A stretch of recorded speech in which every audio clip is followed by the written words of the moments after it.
All right, Georgia welcomes Texas into the SEC with a 30-15 win. First win in Austin. I think it was like 4 trips before that, or three, whatever it was. Didn't really matter. Hadn't won. Georgia, for the first time ever, beats the number one team on the road. AP number one on the road. And like I said, I told you so. I was pretty confident for a reason. Georgia still has not put together a complete game. No. I thought if Georgia was going to win, it was going to be the offense. What was the reason why we won? But I'll take the defense winning us the ball game. That was a classic Georgia football style type win. So in that way, I'm okay. Seems like everything's right with the world whenever we play a defensive game like that. So Georgia number 2 in the AP poll, which doesn't matter because not next week, but the week after next is the college football playoff rankings. The CFP polls come out. But go ahead, give us your initial thoughts. One of the things that stuck out, and I, saw Feinbaum talk about it on the morning after, where Kirby right after was like, everybody doubted us, your whole network. And Kirby's right. I put myself in that category, and I should know better, but it was hard not to doubt Kirby based on what we've seen this year. What team is going to show up? I'm glad that was the way it ended up. I'm shocked. I knew this team had the capability of doing that, but to your point, I think the offense still looked off. I question a lot of the stuff that, who am I? But when you score 30 on the road, I guess it's not that big of a deal. But the turnovers, getting away from the run game, Beck being off, offensive line played a much better game. We could have run the ball a lot more. And let's face it, 30-15, winning by 2 scores on the road against the number one team, that's special, and it should be celebrated as such, but that could have been a lot worse. And, Texas offensive line, Georgia front schooled them, and that's the way, we knew they could play, and it was good to see them. I'm glad Jalen Walker had one hell of a game. Everett, who we banged on here, he had a heck of a game. I think Michael being back and being healthier is a big step. This defense is still with Smile-Mod, and let's keep in mind, this defense is not at full go yet, right? So, all that being said, when I'm wrong, I will admit it, and I was wrong, but I will tell you, I have no idea from week to week in college football where we're at.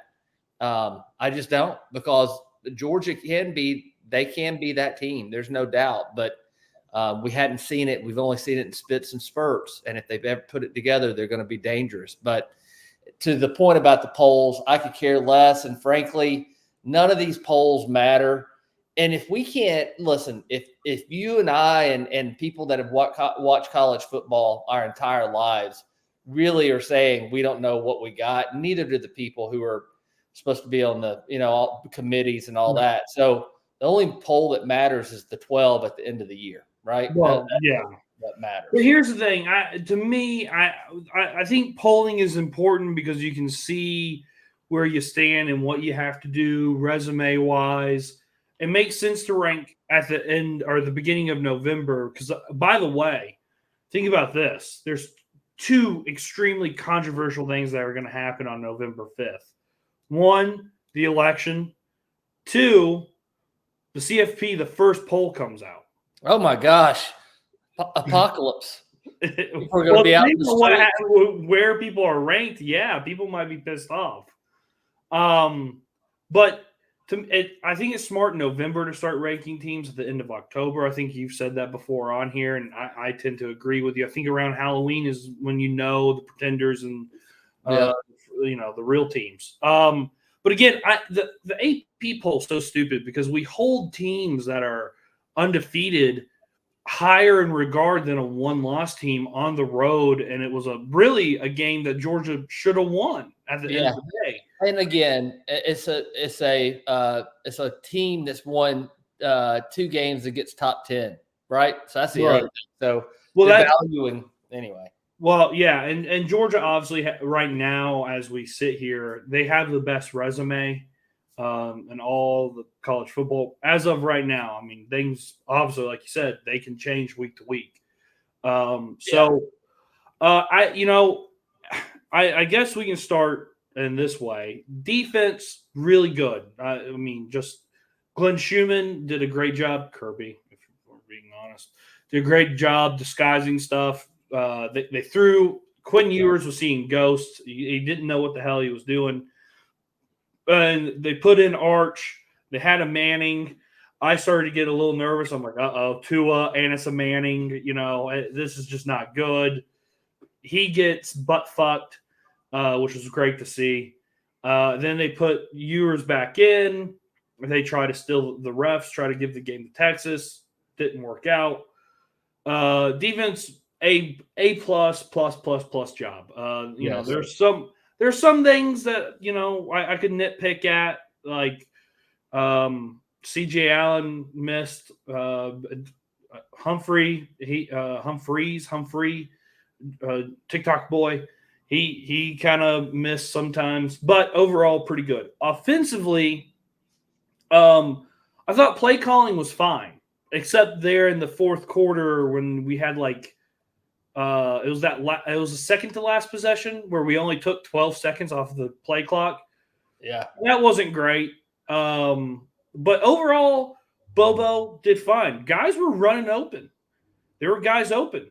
But again, but all these, and before I get on this bent, these things can be fixed. Every single one of them. And we know that Carson Beck can play better. We've all seen it. So I'm not going to clutch my pearls yet on any of this. But Kirby said it. That was one of the first things he said in his post-game press conference with the media.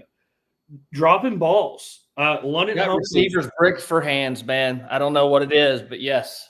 Keep going. Dylan Bell, London Humphreys. Arian didn't drop a ball. So, I mean, what the hell? You had guys that were dropping balls where they were wide open. If London Humphreys, that drive where they threw the 3 passes and only took 12 seconds off the game clock, London Humphreys is wide ass open. He catches that ball, it's ball game, and Georgia, probably scores again. And so it's even a bigger win.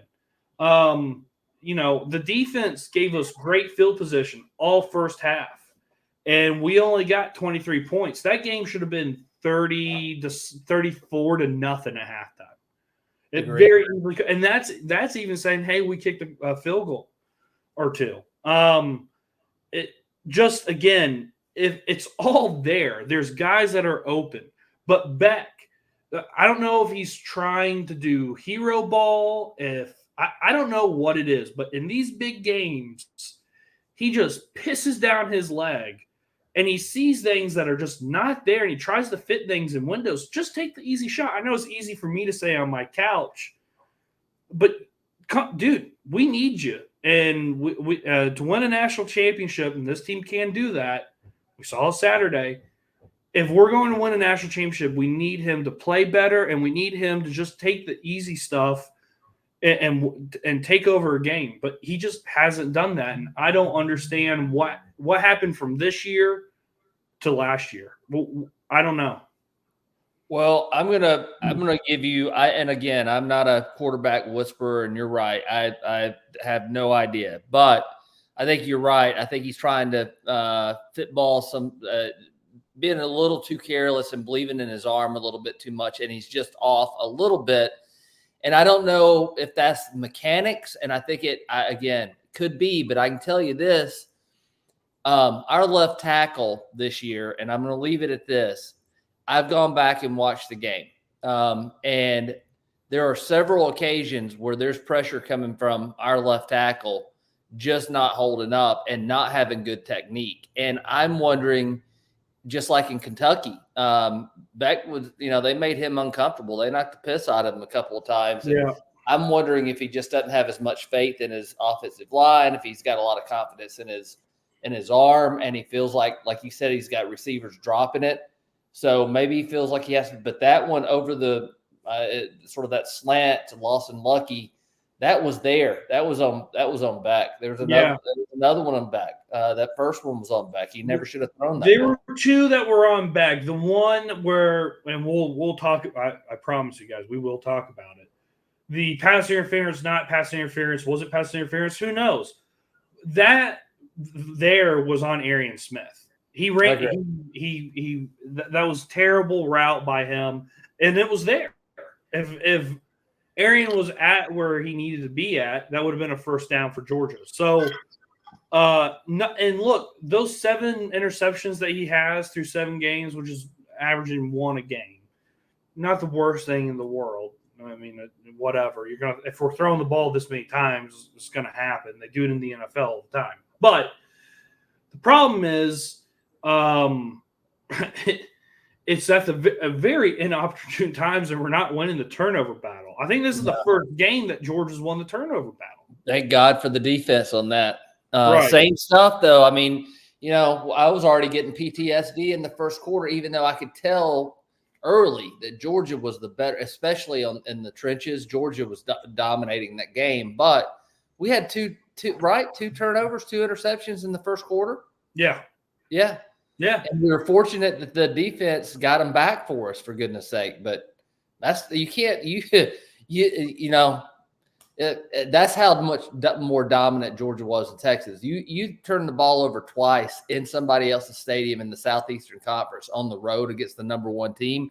If you would have read that to me on Thursday, I don't even want to watch the game. Right. And if I told you Carson Beck throws 3 interceptions, is about over 50% of his completions, and only throws for 175 yards. Yeah, 3 picks. You would say that we were going to lose. Yeah. I would too. But the real key stat, I thought, going into halftime, was Georgia had 168 or 170 yards, and Texas only had 18.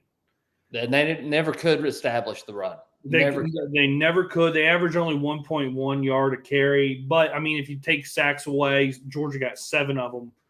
I think they averaged 2 yards a carry. Not great. Not going to win you a ball game. But, again, all last week, all I heard about was how great this offensive line was for Texas and how dominant they were and how great Texas' defensive line was. And Georgia fans started hand-wringing and Munsoning, which, again, I understand. But Texas hadn't played anybody. They played Mississippi State, which is a thorn in a lot of people's side. They gave A&M a hard time. And then they played Oklahoma, which is another Big 12 team. So that's comfort food for Texas. I didn't see anything special out of Texas' offensive line, and I was supposed to be blown away. They didn't do shit. So they got their asses whipped. And, like I said, you start to see the rotation of the defensive line get kind of worked out here. You're seeing Warren Brinson, who's finally healthy. He looked really good. Christian Miller, another good game. I mean, he's coming on, and I think he's going to be a good ball player for us coming down the stretch. Michael, like you said, Jalen, Tyron Ingram Dawkins had another good game. This defensive line is starting to come on a little bit, and they're starting to figure out their rotation. KJ Bolden had a good game. I know that's not the defensive line, but Raylan Wilson had a good game. CJ Allen played pretty solid. Chris Cole played a good game as well. Could have had an interception. So this defense is starting to kind of figure things out. It'll be interesting to see how we look against Florida. I think, and I know some people have said this already, Georgia should win, should beat Florida. They're more talented. They have a better coaching staff. Obviously, they have a better head coach. I respect Billy, though. Have tons of respect for him. But, I think Florida might give us a little bit of a fight. I think they're probably going to cover the spread. I don't know if it'll be a 4-quarter ball game, but I can definitely see going in, Florida giving us. Yeah, they're a testy team. They played in big games too. I mean, they played against Tennessee. They've had some other big games, so they're not like Texas. They've been tested a little bit. They haven't done well, but they've been tested. Yeah. So Georgia. I mean, they should beat Florida. They should beat Ole Miss. Tennessee. I mean, that's a big game. I don't think Tennessee again is that all that great, but whatever. It's at home. Georgia should win that game.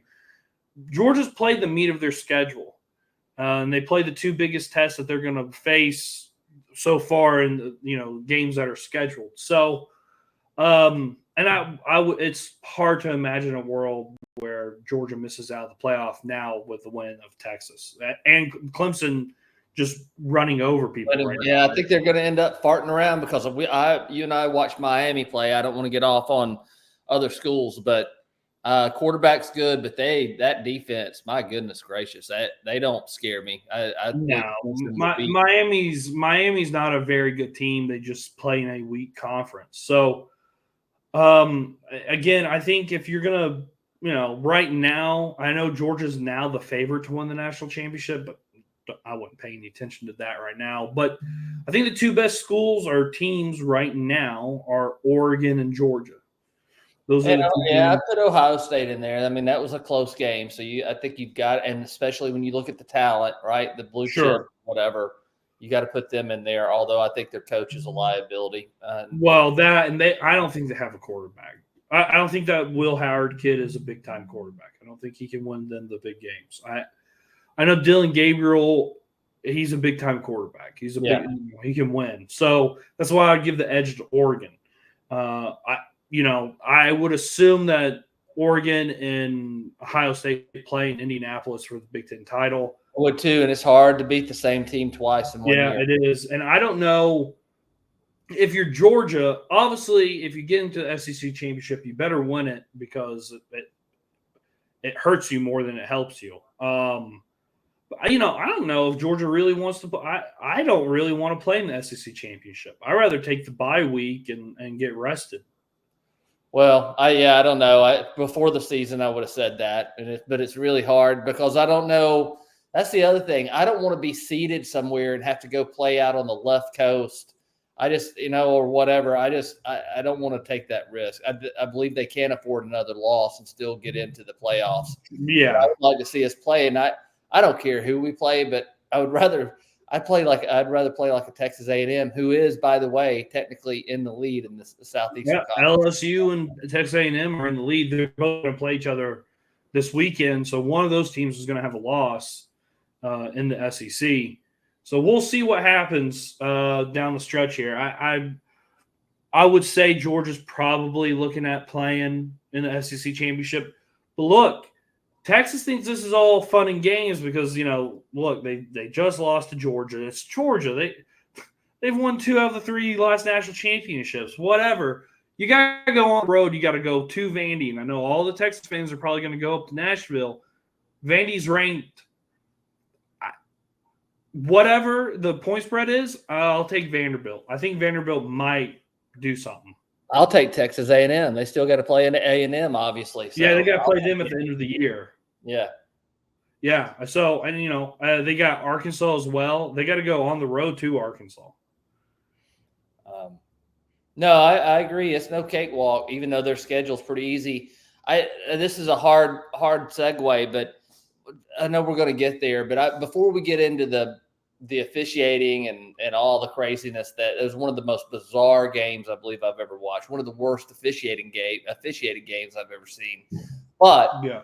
Let's talk about the targeting because that affects the Florida game. I mean, to a large extent, I don't know. I get it. Maybe this is by the letter of the law that I guess at least one of them was targeting. The other one I'm not too sure about, but I don't know what they want defensive backs to do. Number one, it's a bang play. A receiver ducks their head. A defensive back's trying to come in. None of those had any intent, either one of them, first of all. Right, and they move their heads to the side if you slow them down. I am concerned ever since Bullard knocked the piss out of what's his name in the Marvin Harrison Jr. Yeah, you know what? And I think that they're trying to change the way Kirby coaches defensive backs because we're hitting them too hard. I think this whole rule. I get the intent. I never want anybody to get hurt. But we're not talking about going in there head hunting, man. There needs and you're in the penalty. If we're not going to throw a penalty on delay a game when you're throwing beer cans and water bottles out on the fucking field, but yet guys that are just trying to play football and play hard, you're not going to let them play in the next game. There's something terribly wrong with that, in my opinion. But that's what I'll say about that. I agree, and it might have an impact early in the game. I don't think it's going to have much because, I think Corey Thomas is more than capable. So is KJ Bolden. Who as Aguero and Dan Jackson are both out for the first half, right? Yeah, I'm in agreement. And also, when are we going to start calling offensive guys for targeting whenever they lower their helmet? I mean, I don't know. The results the same. It's exactly. So I don't really know why we punish the kids. If you're going to do anything, they should just be flagged 15 yards. To suspend them for a half of a game if it happens in the second half is crazy to me because it doesn't happen. Like they're not. I don't know how you can improve it or prove intent, but there was no intent at all in those two penalties of targeting. So I don't know. I think that's really silly. But speaking of bad officiating, first of all, they got the call wrong. I think we can all say that pretty openly. They got the call wrong. It probably was on Arian. It should have been a no call if we're just being honest. I agree with that. That's the way it should have gone. But they called it, and then they marked it, and the play was about to start. Texas's fans throwing the stuff on the field, whatever. I mean, Tennessee's done it. We've done it. We've done it in the national championship whenever Stetson fumbled the ball. It's not the greatest thing in the world to do. I don't really like it, but it happens. It's been going on forever, right? But the fact that the SEC at 1:30 on East Coast time on Sunday morning came out with a statement and said, oh, no, the referee knew that he made a mistake, and they announced it after the delay of game. That's not true. That's blatantly false. Right. That is a lie. They got beer cans thrown at them. They looked at the big jumbotron. They all huddled up during the delay. That was 10 minutes. Didn't give Texas a penalty, 15 yards for the delay, which they should have gotten. And then they got scared and overturned the call, which is why Kirby and University of Georgia was pissed off. If you're going to make the call, whether it's right or wrong, stick with it. Don't change your mind because the crowd's starting to get angry. And Kirby's right. Now they're setting a precedent. And here's the other thing. Huh? I said that's the bigger – I mean, not all of it's a big part. But this now, if you don't like a call, you can act like a horse's ass. And, again, I don't like Texas, but it's just as likely to happen in our stadium as it is theirs. Now the lesson is throw shit and act like an ass, and you can get it overturned. Yeah. And here's the other thing too. Texas got a $250,000 fine, which is nothing. Yeah, it's a slap on the wrist, and they're not going to be. Some of the fans that threw shit on the field are not going to be able to go. There's 100. It was a record crowd at DKR, and they're going to take video evidence and see who threw shit. It looked like 100,000 beer cans were on the field. So good luck. You're going to suspend every single person. It's really stupid. It was a slap on the wrist. The SEC has a Texas problem, and you can go after this. The whole reason why because I had friends that went to Big 12 schools. I had I knew people that went to Big 12 schools. Texas basically ran the Big 12 and decided what happened. And I feel like, and I'm seeing, this is exactly what's happening in the SEC, which has got to stop. Texas should not be ruling the roost in the SEC.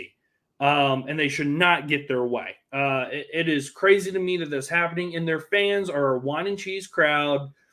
They sit there. I've seen them on social media, and they're like, oh, see, Georgia threw stuff on the field before. Yeah, guys, we've thrown shit on the field before, but that's not the reason why we're arguing. Again, Texas is retarded. They don't understand what's really going on. We threw shit on the field and still got screwed. I mean, that was a thing. They gave in to y'all. We were sent to our room. You know what I mean? That's the difference, guys.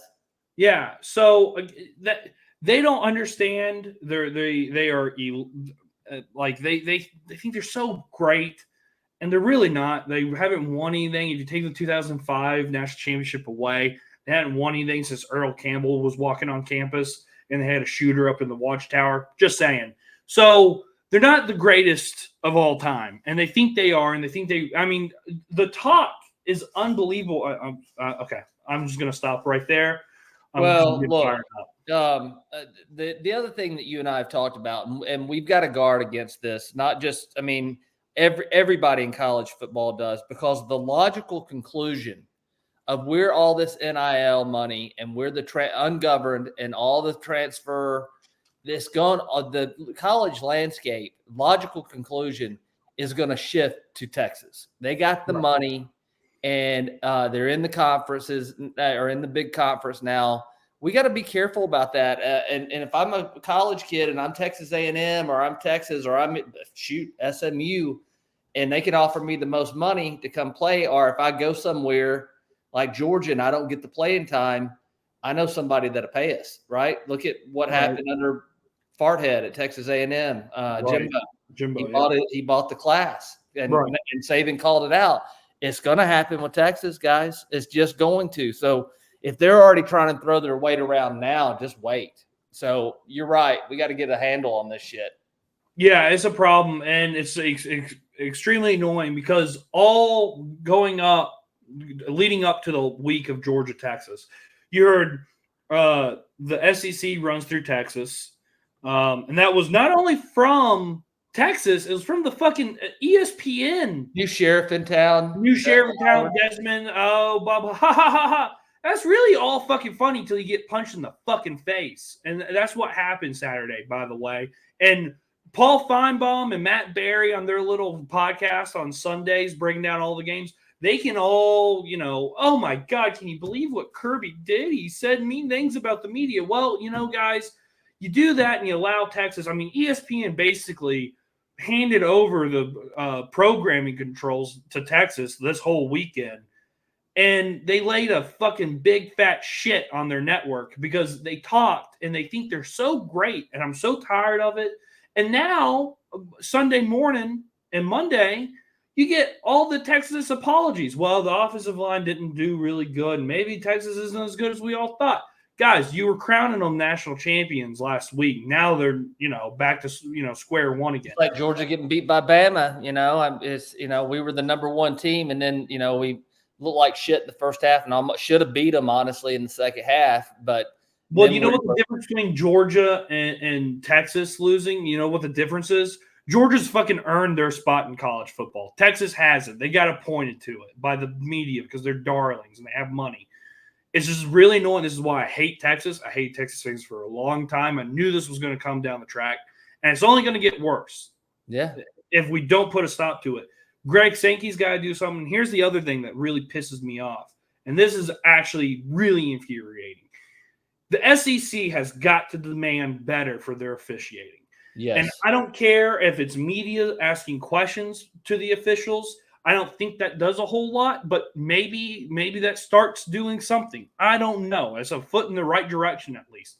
But these officiating crews have sucked ass. They have sucked for about, I don't know, 5 years at least. 5 years at the since COVID. Yeah. They've really just started sucking ass. They have done a terrible job. They did a terrible job against Tennessee and Alabama. There were 27 or 26 flags. And even Tennessee fans will tell you, which is unbelievable if Tennessee fans are admitting this, that they benefited from some of the bad calls that they made, the referees. So that's pretty bad. And then that Georgia-Texas game, I mean, it was egregious. I mean, it was so bad Josh Brooks had to make a statement about it at night, at 5 o'clock at night, or 5 o'clock in the morning, my apologies. And I don't know if he was staying up all night because the team didn't get in until like 3 o'clock in the morning. So he probably was still up and he wrote that. Wow. He probably wrote it on the plane. It is a terrible job. Greg Sankey's got to do something. If we have the best conference with the best teams, with the best coaches and the best players, have the best officiating. We should have the best officiating, and it's a joke. It is a joke, and every SEC fan, irregardless if you benefited it or not from it, should call it out. It is bad, bad, bad, bad, bad. Totally agree. And somebody said it. I think it was on social media.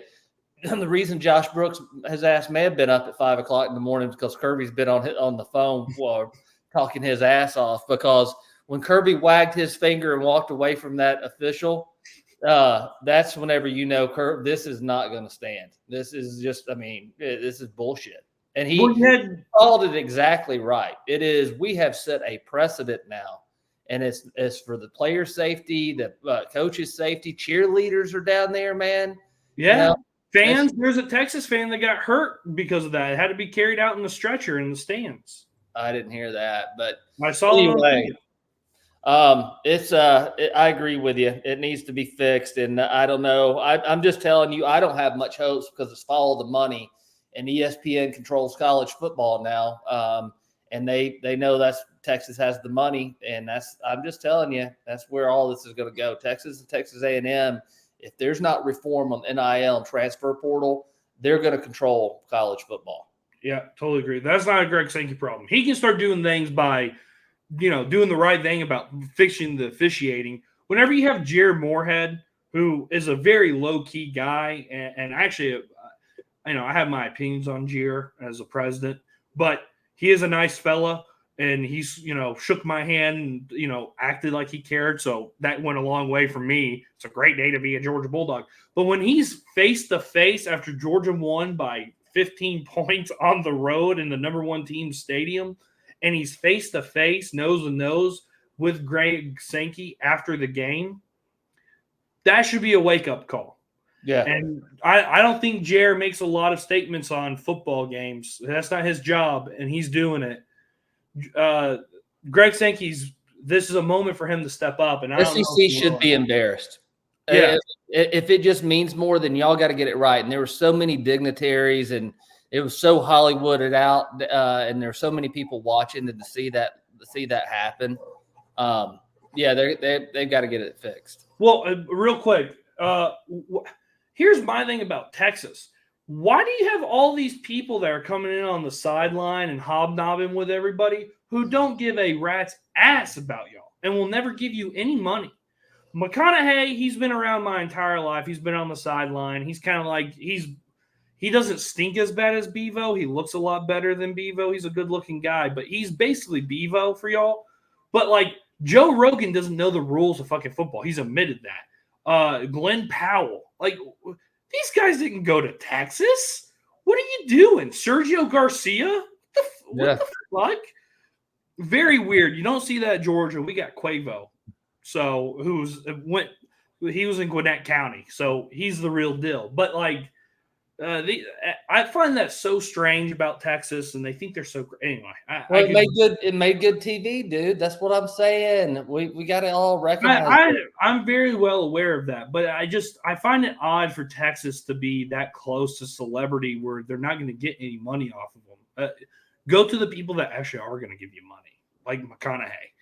I don't really understand that, but Georgia would never do that, by the way.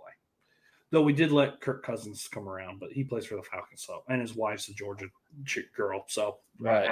But whatever. All right, let's wrap this thing up. So Georgia played well, has still not put together a full game. I don't know when we are going to see Georgia put a full game together.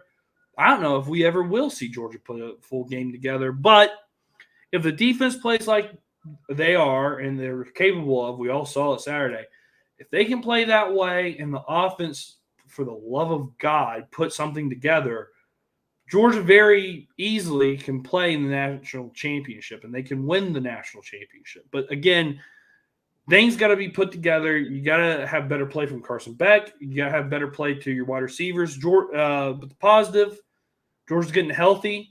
They got a bye week going into the Florida week.